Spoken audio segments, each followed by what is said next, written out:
Hello guys, welcome to YD Kannadiga. ಇವತ್ತಿನ video ಬಂದ್ಬಿಟ್ಟು does USA fear North Korea.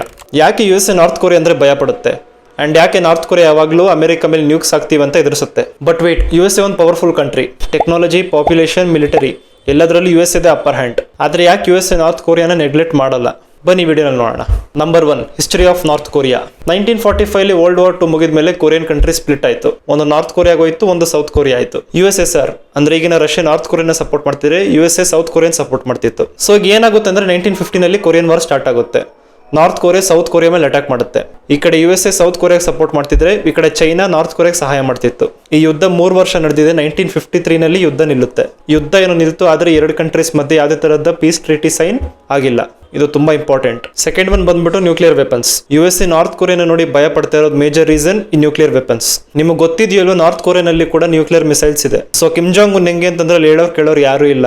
ಅಣ್ಣ ಇಷ್ಟ ಬಂದಂಗೆ ಮಿಸೈಲ್ಸ್ ಹಾರಿಸ್ತಾನೆ. ಒಂದು ನ್ಯೂಕ್ಲಿಯರ್ ವೆಪನ್ ಎಂಟೈರ್ ಸಿಟಿನ ಡಿಸ್ಟ್ರಾಯ್ ಮಾಡುತ್ತೆ. ನಾರ್ತ್ ಕೊರಿಯಾ ನ್ಯೂಕ್ಲಿಯರ್ ಮಿಸೈಲ್ನ ಎತ್ತಿ ವಾಷಿಂಗ್ಟನ್ DC ಮೇಲೆ ಹಾಕಿದ್ರೆ ಎಂಟೈರ್ ವಾಷಿಂಗ್ಟನ್ DC ನೇ ಡಿಸ್ಟ್ರಾಯ್ ಆಗುತ್ತೆ.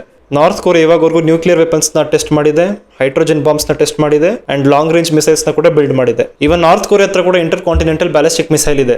ಈ ಮಿಸೈಲ್ ಡೈರೆಕ್ಟ್ ಆಗಿ ಹೋಗಿ ಅಮೆರಿಕ ಹೊಡೆಯುವಂತ ಸಾಮರ್ಥ್ಯ ಇದೆ. ಇದು USA ಗೆ ಇನ್ನೊಂದು ದೊಡ್ಡ ಟೆನ್ಷನ್. ಯಾಕಂದ್ರೆ US ಹತ್ರ ಕಳ್ಕೊಳ್ಳೋಕೆ ತುಂಬಾ ಇದೆ, ಆದರೆ ನಾರ್ತ್ ಕೊರಿಯಾ ಹತ್ರ ಕಳ್ಕೊಳ್ಳೋಕೆ ಏನೂ ಇಲ್ಲ.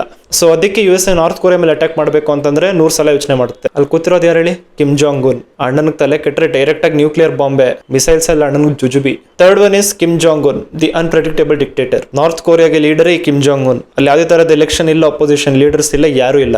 ನಾರ್ತ್ ಕೊರಿಯಾನಲ್ಲಿ ಇರುವಂತ ಮೀಡಿಯಾ ಅಂಡ್ ಇಂಟರ್ನೆಟ್ ನ ಡೈರೆಕ್ಟ್ ಆಗಿ ಕಂಟ್ರೋಲ್ ಮಾಡದೆ ಕಿಮ್ ಜಾಂಗ್ ಉನ್. ಅಲ್ಲಿರುವಂತ ಜನರಿಗಂತೂ ಯಾವುದೇ ತರಹದ ಫ್ರೀಡಮ್ ಇಲ್ಲ. ಅಲ್ಲಿ ಜನ ಏನ್ ಮಾಡಬೇಕು, ಏನ್ ಮಾಡಬಾರ್ದು, ಯಾವ ಕೆಲ್ಸಕ್ಕೆ ಹೋಗ್ಬೇಕು, ಯಾವ ಕೆಲ್ಸಕ್ಕೆ ಹೋಗ್ಬಾರ್ದು, ಪ್ರತಿಯೊಂದು ಡಿಸೈಡ್ ಮಾಡೋದೇ Kim Jong Un. So USA ಗೆ ಕಿಮ್ ಜಾಂಗ್ ಉನ್ ಅಂದ್ರೆ ಭಯ, ಬಿಕಾಸ್ ಇಸ್ ಅನ್ಪ್ರೆಡಿಕ್ಟೇಬಲ್. ಇಲ್ಲಿ ಯಾಕೆ ಅನ್ಪ್ರೆಡಿಕ್ಟೇಬಲ್ ಅಂತ ಹೇಳ್ತಾ ಇದ್ದೀನಿ ಅಂತಂದ್ರೆ, ಇದ್ದಕ್ಕಿದ್ದಂಗೆ ಮಿಸೈಲ್ಸ್ ನ ಟೆಸ್ಟ್ ಮಾಡೋದು, ನ್ಯೂಕ್ಲಿಯರ್ ಬಾಂಬ್ಸ್ ನ ಟೆಸ್ಟ್ ಮಾಡೋದು, ಅಮೆರಿಕಾಗೆ ಥ್ರೆಟ್ಸ್ ಕೊಡೋದು ಅಂಡ್ ಸೌತ್ ಕೊರಿಯಾ ಬಾರ್ಡರ್ ಅಲ್ಲಿ ಯಾವಾಗಲೂ ಟೆನ್ಷನ್ ಕ್ರಿಯೇಟ್ ಮಾಡೋದು. Unpredictable leader plus nuclear weapons is equal to dangerous combination. ಈಗ ರೀಸೆಂಟ್ ಆಗಿ USA ಕಮೆನೇನ ಸಾಯಿಸಿದ್ರು, ನಿಕೋಲಸ್ ಮಡುರೋನ ಕಿಡ್ನಾಪ್ ಮಾಡಿದ್ರು. ಇಲ್ಲಿ ಕಿಮ್ ಜಾಂಗ್ ಉನ್ ಮೇಲೆ ಒಂದು ಮಿಸೈಲ್ ಹಾಕ ಕೇಳಿ ನೋಡೋಣ. ಎಲ್ಲಿ ಕಿಮ್ ಜಾಂಗ್ ಉನ್ ಎತ್ತಾಕೊಂಬರ ಕೇಳಿ ನೋಡೋಣ. USA ಯಾವತ್ತೂ ಅಂತ ಕೆಲಸ ಮಾಡಲ್ಲ. USA ಡೈರೆಕ್ಟ್ ಆಗಿ ನಾರ್ತ್ ಕೊರಿಯಾ ಮೇಲೆ ಆಕ್ಷನ್ ತಗೊಳಕ್ಕಾಗಲ್ಲ. ಯಾಕಂದ್ರೆ ಸೌತ್ ಕೊರಿಯಾ ಕೂಡ USA ಅಲೈ ಅಂಡ್ ಜಪಾನ್ ಕೂಡ USA ಅಲೈ. ಸೊ ಈಗ ನಾರ್ತ್ ಕೊರಿಯಾ ಹೆಂಗೆ ಅಂತಂದ್ರೆ USA ಮೇಲೆ ಮಾತ್ರ ಅಟ್ಯಾಕ್ ಮಾಡಲ್ಲ, ಇವರು ಸೌತ್ ಕೊರಿಯಾ ಅಂಡ್ ಜಪಾನ್ ಮೇಲೆ ಕೂಡ ಅಟ್ಯಾಕ್ ಮಾಡ್ತಾರೆ. ಸೇಮ್ ಇರಾನಿಯನ್ ಗಲ್ಫ್ ದೇಶಗಳ ಮೇಲೆ ಅಟ್ಯಾಕ್ ಮಾಡ್ತಾ ಇದೆಯೋ, ಸೇಮ್ ನಾರ್ತ್ ಕೊರಿಯಾ ಕೂಡ ಅದೇ ಸ್ಟ್ರಾಟಜಿನ ಯೂಸ್ ಮಾಡುತ್ತೆ. ಕಿಮ್ ಜಾಂಗ್ ಉನ್ ಸೌತ್ ಕೊರಿಯಾಗೆ ಯಾವಾಗಲೂ ವಾರ್ನಿಂಗ್ ಕೊಡ್ತಾನೆ ಇರುತ್ತೆ. ನಮ್ಮ ಮಿಸೈಲ್ಸ್ ಸೌತ್ ಕೊರಿಯಾನ ಸಿಯೋಲ್ ಮೇಲೆ ಏನ್ ಮಾಡಿದ್ದೀವಿ, ಏನಾದ್ರೂ ನೀವು ಎಕ್ಸ್ಟ್ರಾ ಡ್ರಾಮಾ ಮಾಡಿದ್ರೆ ಸಿಯೋಲ್ ಅನ್ನೋ ಸಿಟಿನೇ ಇರಲ್ಲ ಅಂತ Kim Jong Un direct warning ಕೊಡ್ತಾನೆ ಇರ್ತಾರೆ. And fifth one, China factor. So guys ಇಲ್ಲಿ ನೋಡಿ, ನಾರ್ತ್ ಕೊರಿಯಾ ಫ್ರೆಂಡ್ ಯಾರು? ಚೈನಾ ನಾರ್ತ್ ಕೊರಿಯಾನ ಅಷ್ಟೊಂದು ಸಪೋರ್ಟ್ ಮಾಡಲ್ಲ. ಆದ್ರೆ ಒಂದು ವೇಳೆ ನಾರ್ತ್ ಕೊರಿಯಾ ಕೊಲಾಪ್ಸ್ ಆದ್ರೆ ಚೈನಾಗೆ ಇದೊಂದು ದೊಡ್ಡ ಪ್ರಾಬ್ಲಮ್. ಯಾಕಂದ್ರೆ ನಾರ್ತ್ ಕೊರಿಯಾನಲ್ಲಿ ಇರುವಂತ ರೆಫ್ಯೂಜೀಸ್ ಚೈನಾ ಬಾರ್ಡರ್ ನ ಕ್ರಾಸ್ ಮಾಡಿ ಬರ್ತಾರೆ. ಅಂಡ್ ನಾರ್ತ್ ಕೊರಿಯಾ ಕೊಲಾಪ್ಸ್ ಆದ್ರೆ USA ಮಿಲಿಟರಿ ಚೈನಾ ಬಾರ್ಡರ್ ಹತ್ರ ಬರುತ್ತೆ. ಸೀರಿಯಸ್ ಆಗಿ ಏನಾದ್ರು ಆದ್ರೆ ಚೈನಾಗೆ ಇದೊಂದು ದೊಡ್ಡ ಥ್ರೆಟ್ ಅಂತಾನೆ ಹೇಳ್ಬೋದು. ಬಿಕಾಸ್ USA ಮಿಲಿಟರಿ ಚೈನಾನ ತುಂಬಾ ಕ್ಲೋಸ್ ಆಗಿ ಮಾನಿಟರ್ ಮಾಡ್ತಿರುತ್ತೆ ಅಂಡ್ ಪವರ್ ಇಂಬ್ಯಾಲೆನ್ಸ್ ಆಗುವ ಚಾನ್ಸಸ್ ತುಂಬಾ ಜಾಸ್ತಿ ಇರುತ್ತೆ. ಸೊ ಒಂದು ವೇಳೆ ಏನಾದ್ರು USA ನಾರ್ತ್ ಕೊರಿಯಾನ ಅಟ್ಯಾಕ್ ಮಾಡಿದ್ರೆ ಚೈನಾ ಕೂಡ ಇನ್ವಾಲ್ವ್ ಆಗಬಹುದು. Military power comparison. So USA and North ಕೊರಿಯಾನ ಮಿಲಿಟರಿ ಕಂಪ್ಯಾರಿಸನ್ ಮಾಡೋಣ ಬನ್ನಿ. ಸೊ ಎರಡು ದೇಶದ ಮಿಲಿಟರಿ ಕಂಪೇರ್ ಮಾಡಿದ್ರೆ, USA ಹತ್ರ advanced fighter jets, aircraft carriers, satellites, drones, cyber warfare, strong navy, strong air force, nukes. ಅದೇ ನಾರ್ತ್ ಕೊರಿಯಾ ಹತ್ರ ನೋಡಕ್ ಹೋದ್ರೆ ಅವ್ರ ಹತ್ರ ಯೂಜ್ ಆರ್ಮಿ ಇದೆ, ಹೈ ನಂಬರ್ ಆಫ್ ಟ್ಯಾಂಕ್ಸ್ ಇದೆ, ಆರ್ಟಿಲರಿ ಗನ್ಸ್ ಇದೆ, ಮಿಸೈಲ್ಸ್ ಇದೆ, ನ್ಯೂಕ್ಸ್ ಇದೆ, ಅಂಡರ್ ಗ್ರೌಂಡ್ ಬಂಕರ್ಸ್ ಇದೆ.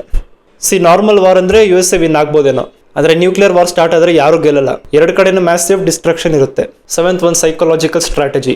ನೀವು ನ್ಯೂಸ್ ಅಂತೂ ಕೇಳ್ತಾನೆ ಇರ್ತೀರಾ, ನಾರ್ತ್ ಕೊರಿಯಾ ಮಿಸೈಲ್ಸ್ ನ ಟೆಸ್ಟ್ ಮಾಡೋದು, ನ್ಯೂಕ್ಲಿಯರ್ ಬಾಂಬ್ಸ್ ನ ಟೆಸ್ಟ್ ಮಾಡೋದು, ಥ್ರೆಟ್ ಕೊಡೋದು, ಮಿಲಿಟರಿ ಪೆರೇಡ್ ಮಾಡೋದು, ಇದನ್ನೇ ಸೈಕಾಲಜಿಕಲ್ ಸ್ಟ್ರಾಟಜಿ ಅಂತ ಕರೀತಾರೆ. ಇವರು ಪ್ರಪಂಚಕ್ಕೆ ಏನ್ ಮೆಸೇಜ್ ಕೊಡ್ತಾರೆ ಅಂತಂದ್ರೆ, ನೋಡಿ ನಾವು ಪವರ್ಫುಲ್ ಆಗಿದ್ದೀವಿ, ನಮ್ಮನ್ನ ಕೆಡಕ್ಬೇಡಿ, ನಮ್ಮನ್ನ ಕೆಡಕಕ್ಕೆ ಬಂದ್ರೆ ಪರಿಣಾಮ ನಿಟ್ಟಿಗಿರಲ್ಲ ಅನ್ನೋ ತರ ಪ್ರಪಂಚಕ್ಕೆ ವಾರ್ನಿಂಗ್ ಕೊಡುತ್ತೆ North Korea. 8th one, main goals of USA. ಇಲ್ಲಿ USA ಗೆ ನಾರ್ತ್ ಕೊರಿಯಾ ಮೇಲೆ ಇರುವಂತ ಮೇನ್ ಗೋಲ್ಸ್ ಏನು ಅಂತಂದ್ರೆ, first one, nuclear weapons increase ಆಗಬಾರ್ದು. Second one, missile technology develop ಮಾಡೋದು ಸ್ಟಾಪ್ ಮಾಡಬೇಕು. ಥರ್ಡ್ ಒನ್, ಸೌತ್ ಕೊರಿಯಾನ ಪ್ರೊಟೆಕ್ಟ್ ಮಾಡಬೇಕು. ಫೋರ್ತ್ ಒನ್, ಜಪಾನ್ನ ಕೂಡ ಪ್ರೊಟೆಕ್ಟ್ ಮಾಡಬೇಕು. ಫಿಫ್ತ್ ಒನ್, ಚೈನಾ ಇನ್ಫ್ಲೂಯೆನ್ಸ್ನ ಕಮ್ಮಿ ಮಾಡಬೇಕು. ಸಿಕ್ಸ್ತ್ ಒನ್, ವಾರ್ ಅವಾಯ್ಡ್ ಮಾಡಬೇಕು. Seventh one, north Korea collapse ಆದರೆ ನ್ಯೂಕ್ಲಿಯರ್ ಬಾಂಬ್ಸ್ನ ಸೇಫ್ ಆಗಿ ಕಾಪಾಡಬೇಕು. ಸೊ ಇವತ್ತಿನ ವಿಡಿಯೋ ನಿಮ್ಗೆ ಅನಿಸ್ತು, ಇಷ್ಟ ಆಗಿರುತ್ತೆ ಅನ್ಕೋತೀನಿ. ಇಷ್ಟ ಆಗಿದ್ರೆ ಲೈಕ್ ಆ್ಯಂಡ್ ಶೇರ್ ಮಾಡಿ. ಆ್ಯಂಡ್ ಇನ್ನೂ ಇಂಥ ಇಂಟ್ರೆಸ್ಟಿಂಗ್ ವೀಡಿಯೋಸ್ಗೆ ನಮ್ಮ ಚಾನಲ್ನ ಸಬ್ಸ್ಕ್ರೈಬ್ ಮಾಡಿ. Thank you so much.